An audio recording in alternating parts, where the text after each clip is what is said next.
ఒరే నాకొక అనుమానం వస్తుందిరా. శశి దివ్యను బాగా తిట్టిందేమో, ఆ అవమానం తట్టుకోలేక దివ్య ఆత్మహత్య చేసుకుందేమో.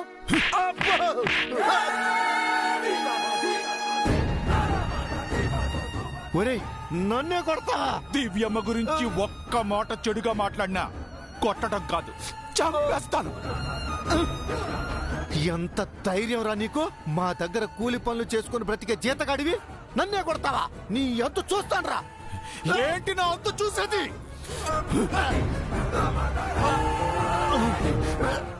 వదలరా, వదలా.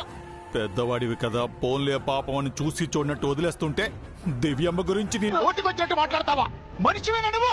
దాన్నంటే నీకేందిరా? నోరెత్తావంటే ఇక్కడే పీక పిసికి చంపేస్తాను.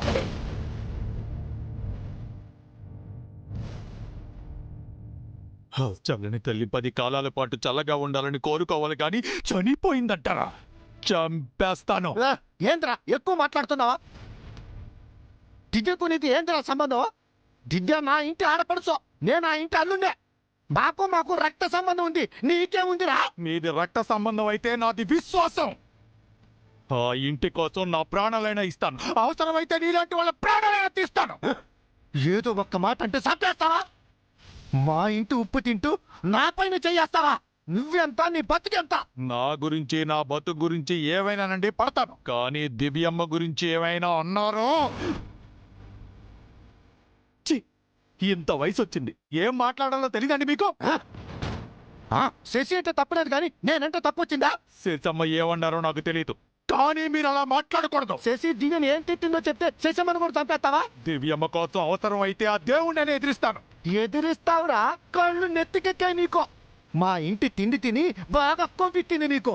పొగరుగా మాట్లాడుతున్నావు. ఇలాంటివి చేసే మీ నాన్న మంచాన పడ్డాడా? నన్నే కొట్టావు కదా, అనుభవిస్తావురా. నిన్ను ఊరికే వదిలిపెట్టను. నీ అంతు చూడకపోతే నేను ఆ ఇంటి అల్లుండే కాదు. నీ సంగతి ఏమైందో చూడ చూడ.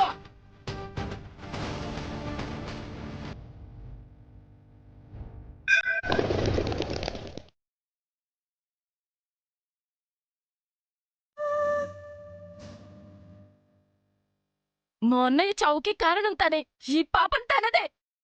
మా అన్నయ్య ప్రాణాలు తీసిన తన ప్రాణాలు నిలవకూడదని కోరుకుంటున్నాను. Janaki madam, Janaki madam. ఎవరి నీకొద్దినా? ఒక హంతకురాలివి నా స్కూల్లో ఏంటే పని? నువ్వు నిజంగా మనిషివే అయితే, ఆడదానివే అయితే, నీకే పరువు, గౌరవం, ఆత్మాభిమానం ఉంటే వెంటనే చచ్చిపో. Janaki madam. This is lost and final warning to you. Its death warning. లేదంటే నేనే నిన్ను చంపేస్తాను. జానకి మేడం, జానకి.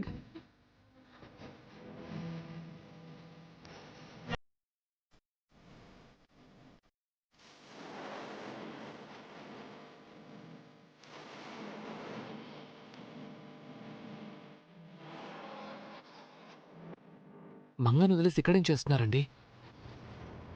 స్కూల్ నుంచి ఇంటికి రాకుండా గుడికెందుకు వచ్చారు? మమ్మీ ఎక్కడా అని మంగ అడుగుతోందండి. మీకోసం చైర్మన్ సార్ ఇంటి నుంచి చారుకేశ గారు, ప్రసాద్ గారు వచ్చారు. వాళ్ళు కూడా మీకోసం వెతుకుతున్నారు.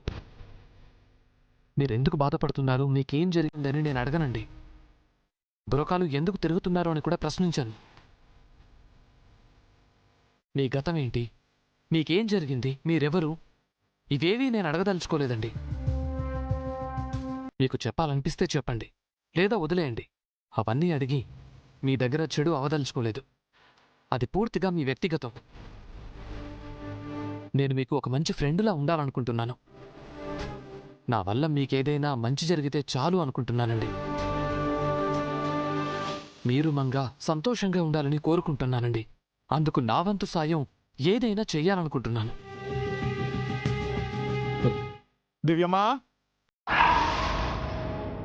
నేను చెడ్డవాణ్ణి, స్వార్థపరుని కాదండి, అనాథని. నాకంటూ ఎవరూ లేరు. నా చుట్టూ ఉన్నవాళ్లే నా వాళ్ళు అనుకుంటాను. వాళ్లలో ఒకటిగా ఉండాలనుకుంటాను. వాళ్ల కోసం ఏదైనా చెయ్యాలనుకుంటాను. 2 రోజులు మీరు నాతో నవ్వుతూ మాట్లాడారు, ఇంటికి పిలిచి భోజనం పెట్టారు. మీ కుటుంబంలో నన్ను కూడా ఒకటిగా చూశారు. ఒక అనాథకి ఇంతకంటే ఆనందం ఇంకేముంటుందండి? నేనెలా సంతోషంగా ఉన్నానో మీరు అలాగే సంతోషంగా ఉండాలి. మీరు బాధపడితే నాకు బాధగా ఉంటుందండి. మీరు నిన్న రాత్రి నన్ను తిట్టినందుకు నాకేం కోపంగా లేదు. ఊరికే కావాలని అలా మాట్లాడాను. దానికి మీరు బాధపడి ఉంటే సారీ అండి. ఇంకెప్పుడు మిమ్మల్ని బాధ పెట్టనండి. మిమ్మల్ని ఏది అడగను. మీరు దూరంగా ఉండమంటే నేను అలాగే ఉంటాను. ప్లీజ్ ఇంటికి రండి. మంగ మీకోసం ఎదురు చూస్తోంది. మీరు ఎక్కడికి వెళ్ళిపోయారని టెన్షన్ పడుతోంది. హెల్త్ సరిగా లేని చిన్న పిల్లండి. తనని బాధ పెట్టకండి.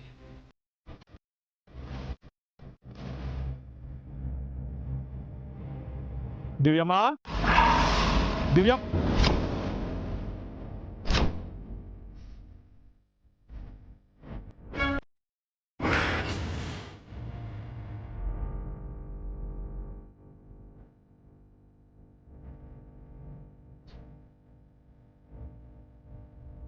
తన అసలు పేరు దివ్య అనుకుంటా. లేకపోతే ఇన్నిసార్లు ఎందుకు పిలుస్తారు?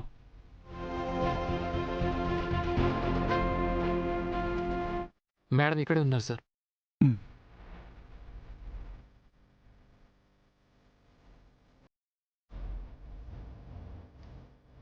మేడం గారిని ఇంటికి తీసుకురండి సార్. పాప ఎదురు చూస్తోంది.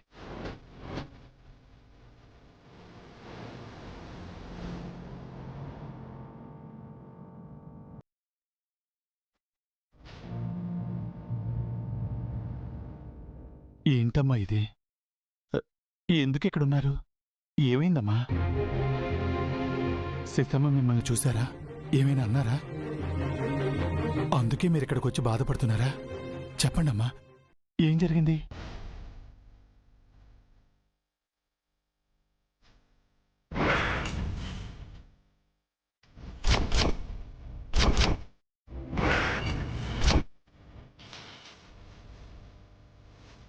ఎవరి నీకు వదినా? నీకే పరువు గౌరవం ఆత్మాభిమానం ఉంటే వెంటనే చచ్చిపో. Its death warning. లేదంటే నేనే నిన్ను చంపేస్తాను.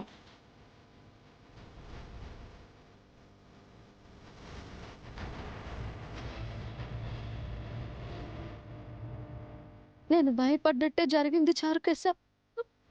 ఆయన చనిపోయినప్పుడు వదిన ఏ కండిషన్లో ఉందో ఎప్పుడు అలాగే ఉంది. ఎన్నో సంవత్సరాలైనా వదిన కోపం ఏ మాత్రం తగ్గలేదు. అనరాని మాటలు అన్నది. సారీ అమ్మా, ఇలా జరగకుండా ఉండాల్సిందే. ఇది జరుగుతుందనే ఇన్నాళ్ళు మీకు దూరంగా ఉన్నాను. ఎప్పటికీ రాకూడదు అనుకున్నాను. కానీ మంగ కోసం రావాల్సి వచ్చింది. అమ్మ నాన్న తిరిగిన ఇంటిని, అన్నయ్యని చూడాలని ఎంత ఆశగా ఉన్నా వదిన కోప్పడుతుందని, అన్నయ్యకి వదినకి గొడవ అవుతుందని ఆపుకున్నాను. నా ఆశని నాలోనే చంపేసుకున్నాను. అయినా కూడా ఇలాగే జరిగింది. నేనేం తప్పు చేశాను చారుకేశ? తప్పు మీరు చేయలేదమ్మా, ఆ దేవుడు చేస్తున్నాడు. ముందు భార్యాభర్తల్ని విడదీశాడు, తర్వాత తండ్రి బిడ్డల్ని విడదీశాడు, ఇప్పుడు అన్నా చెల్లెల్ని విడదీశాడు. మనం బొమ్మలం కదమ్మా, ఆడుకుంటున్నాడు ఆయన. నాకీ నరకంలో ఉండాలని లేదు చారుకేశ. దూరంగా పారిపోవాలనుంది, చచ్చిపోవాలనుంది. దివ్యమా, నాన్న కోసం చనిపోయిన అమ్మలా ఆయన చనిపోయినప్పుడు నేను పోయి ఉండాల్సింది. వద్దమ్మా, పొరపాటును కూడా ఆ మాట అనొద్దమ్మా. జైసారు మంగా మేడముల ముద్దుల కూతురివి, హబీబాబుకు ప్రాణానికి ప్రాణమైన చెల్లెలివి, మా దివ్యమ్మవి. అంత పెద్ద శాపాన్ని జయించావు కదమ్మా. నువ్వు నిండు నూరేళ్లు బతకాలి. శాపాన్ని గెలిచాను, ప్రాణాలు నిలిచాయి. పాశంలో ఓడిపోయాను, నా పసుపు కుంకుమలు పోయాయి. నా లైఫ్ లో ఇంకేం మిగిలింది చారుకేశ? నా జీవితానికి అర్థం ఇంకేం ఉంది? ఉందమ్మా, నీకు మిగిలింది మంగమ్మ. సాక్షాత్తు ఆ మంగా మేడం గారే మళ్ళీ పుట్టారు. చాణక్య సార్తో మీ ప్రేమ నిజమైందని నిరూపించడానికి సాక్ష్యంగా మంగం వచ్చింది. మీ అమ్మే మీకు తోడుగా ఉన్నప్పుడు మీరెందుకమ్మా బాధపడతారు? ఇంటికి పదండమ్మా, మీకోసం మంగం ఎదురు చూస్తుంది. మీరెక్కడున్నారో తెలియక బాధపడుతుంది. పదండమ్మా, వెళ్దాం.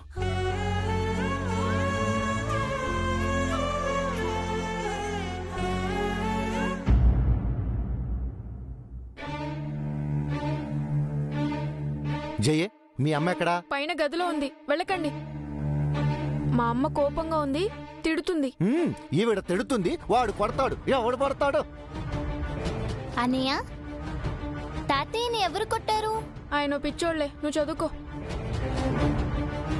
అమ్మ శశి, నేను మనశ్శాంతిగా ఉండడం మీకు ఎవరికి ఇష్టం లేదా?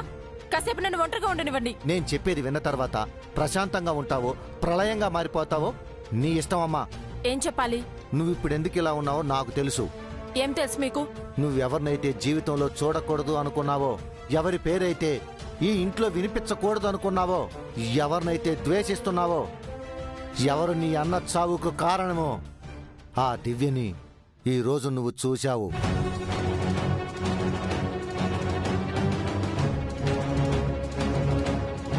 మీరు దాన్ని చూసారా? నువ్వు ఈ రోజు చూశావమ్మా. నేను చంద్రిక ఎప్పుడో చూశాం. చూసి కూడా నాకెందుకు చెప్పలేదు? చెప్తే ఏం చేస్తావమ్మా? ఇలాగే బాధపడతావు అంతేగా. అందుకే నీకు మనశ్శాంతి లేకుండా చేయటం ఎందుకని చెప్పలేదు. చెబితే నువ్వు ప్రశాంతంగా ఉండలేవని చెప్పలేదు. నిన్ను ఏడిపించటం ఇష్టం లేక చెప్పలేదు.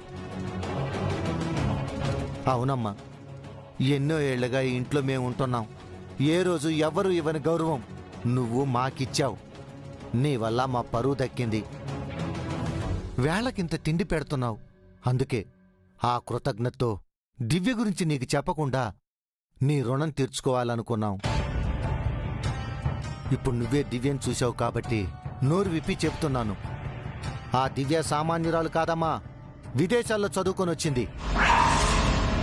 మీ అన్నయ్యని పొట్టన పెట్టుకుంది అంటే తనెంతటి దుర్మార్గురాలో నేను మళ్ళీ చెప్పనవసరం లేదు. ఈ ఇంటి నుంచి వెళ్ళినట్టు వెళ్ళి మళ్ళీ తిరిగొచ్చింది. జానకి అని దొంగ పేరు పెట్టుకొని మన స్కూల్లోనే చేరింది. తెలివిగా తన కూతుర్ని ఈ ఇంటికి పంపి అభికి దగ్గర చేసింది. ఆ పిల్లల ద్వారా జయశ్రేయులను ట్యూషన్ పేరుతో వాళ్ళింటికి రప్పించుకొని జయశ్రేయులను మచ్చిక చేసుకుంది. ఎలాగైనా నీ మీద పగ తీర్చుకోవాలని వచ్చిందమ్మా. మీ అన్నయ్యలాగే నిన్ను చంపేంత వరకు తను నిద్రపోదు. దీనంతటికి అసలు సూత్రధారి ఎవరో తెలుసా? ఆ చారికేశగాడు.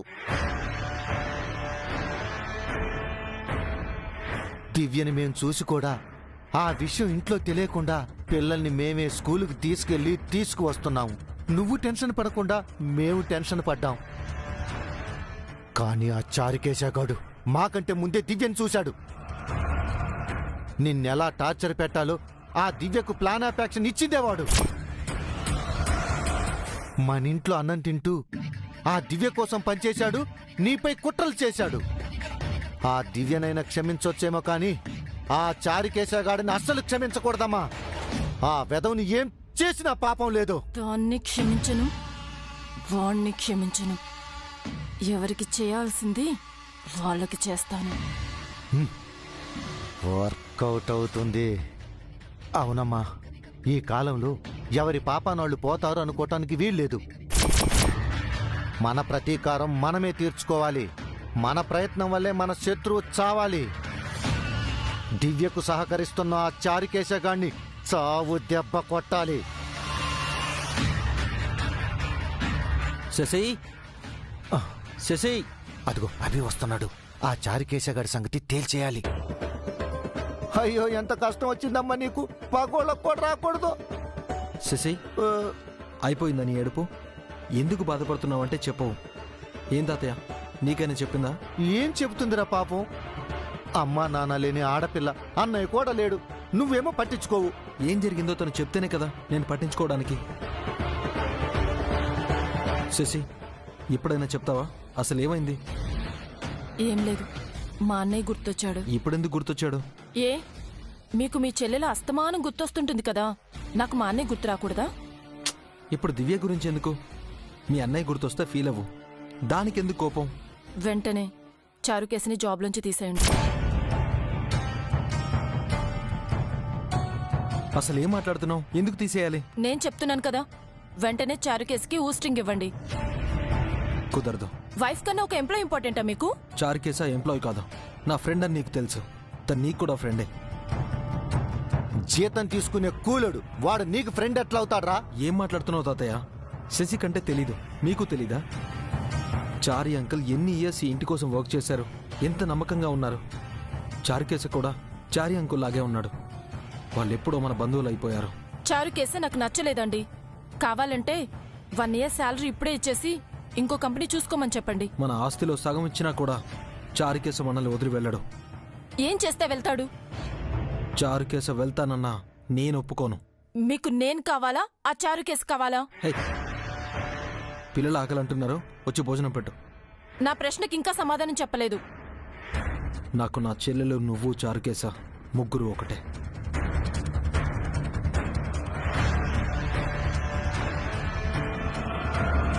చూసావమ్మా, ఆ చారికేశగాడు అభిని ఎంతలా తన గ్రిప్పులో పెట్టుకున్నాడో. అభికి నువ్వు వాడు ఒక్కటేనంట. నువ్వు చెప్పినా సరే వాణ్ణి పనిలోంచి తీసేయనన్నాడు అంటే వాడు అభిని అంతలా మార్చేశాడమ్మా. ఆ చారికేశగాడి లక్ష్యం ఒకటే, ఈ అన్నా చెల్లెల్ని కలపటం. అవసరమైతే నిన్ను ఈ ఇంట్లోంచి గెంటేయటం. అసలే అమ్మా నాన్న లేనిదానివి, అన్నయ్య కూడా లేడు. నీకే దిక్కు మొక్కు లేదని నిన్ను అనాథం చేయాలనుకుంటున్నాడమ్మా. అంత దాకా వస్తే సింగమనేని చాణక్య, శౌర్య ప్రతాప్ చెల్లెలు శశిరేఖ విశ్వరూపమేంటో చూస్తారు.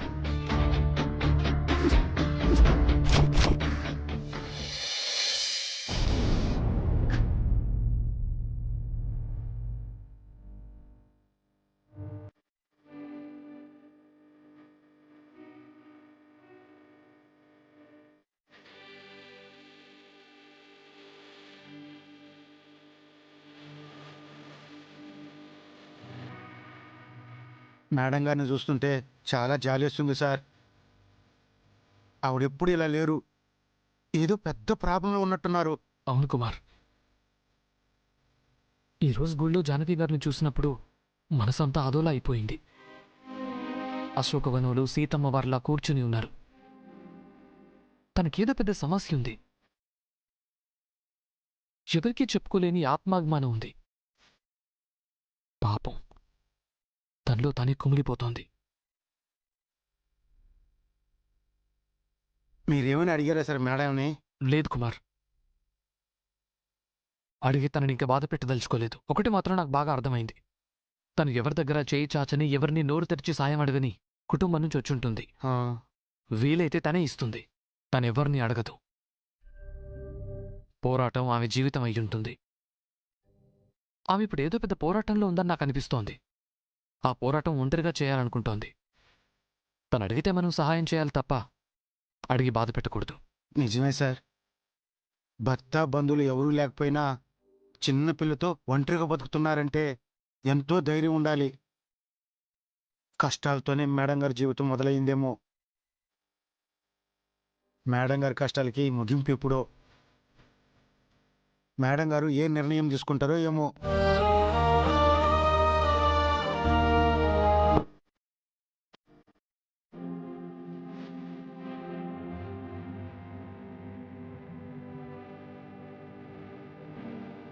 చారుకేశా, నేను ఒకటి నిర్ణయించుకున్నాను. ఏంటమ్మా? ఇక నేను ఈ ఊళ్ళో ఉండలేను.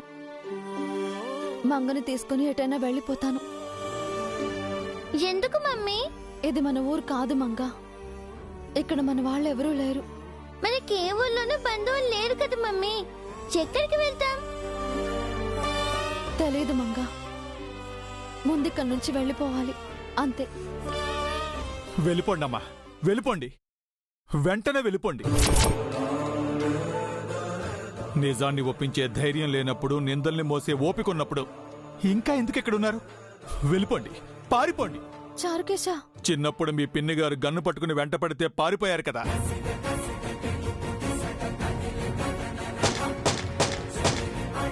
తిరిగొచ్చి ఆ పిన్నికి ఎదురు నిలబడి మాటకు మాట సమాధానం చెప్పి సవాలు విసిరితే మా దివ్యమ్మకు ఎంత ధైర్యమో అని గర్వపడ్డాను. నువ్వు నిత్య శ్రీనివాస్ అయితే నేను సూర్యదేవర దివ్య జై సూర్య. నీ నీడ కూడా నా మీద, నా ఫ్యామిలీ మీద పడదు, పడనివ్వను. భయంకరమైన రియల్ ఎస్టేట్ డాన్స్ ని, పొలిటికల్ లీడర్స్ ని, బిజినెస్ మ్యాన్స్ ని ఎదిరించి వాళ్ళ పాలిట సింహస్వప్నమైన చాణక్య సార్ని చిరునవ్వుతో చిటికిన వేలు పట్టుకుని ఆడిస్తే మా దివ్యమ్మది ఎంత సాహసమో అని సంతోషపడ్డాను.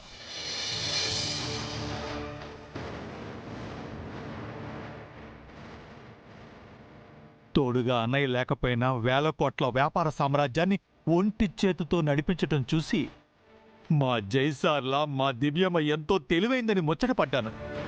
శ్రీ ఆర్యవర్ధన్, దివ్య జయసూర్య సరి సమానంగా కోట్ చేశారు. శాపంతో మృత్యువు తప్పదని తెలిసినా చలించకుండా కంటికి కనిపించని శత్రువుతో యుద్ధం చేసి మా మంగా మేడం గారిలా విధిని గెలిచి ప్రాణాలు నిలబెట్టుకుంటే మా దివ్యమ్మకు ఆ దేవుడే తల వంచాడని నా తలపై కొమ్ములు మొలిపించుకున్నానమ్మా, కొమ్ములు మొలిపించుకున్నాను.